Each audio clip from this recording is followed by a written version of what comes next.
দেখো আমার ক্যাপসিকাম গাছটা কত বড় হয়ে গেছে। এটা বীজ থেকে বানিয়েছিলাম।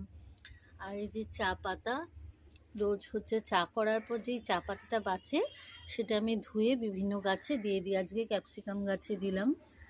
আর এখন এই নীলকণ্ঠ ফুলের গাছটা একটু কাটিং করব, যেহেতু গাছটা আস্তে আস্তে এখন শীতের জন্য কিনা জানি না শুকিয়ে, মানে ডালগুলো শুকিয়ে গেছে, অনেক পাতা ঝরে গেছে।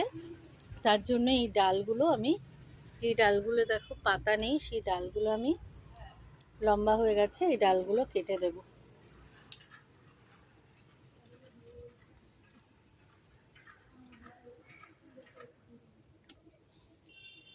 ডালগুলো কেটে দিচ্ছি। এই জানলা দিয়ে বেয়ে যাচ্ছিল, কিন্তু এই ডালগুলো সেভাবে হয়নি, তাই আমি এগুলো কেটে দিচ্ছি।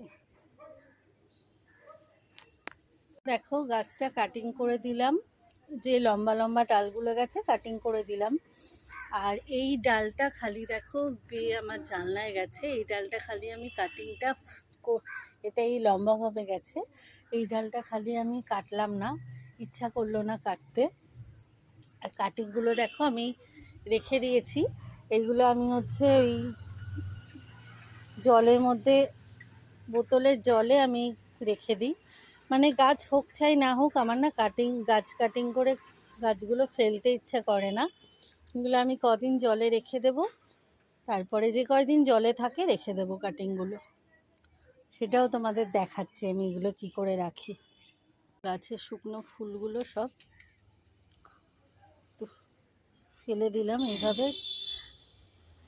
এই দেখো আমার পিঙ্ক কালারের জবা গাছটায় কত আবার কুড়ি এসেছে।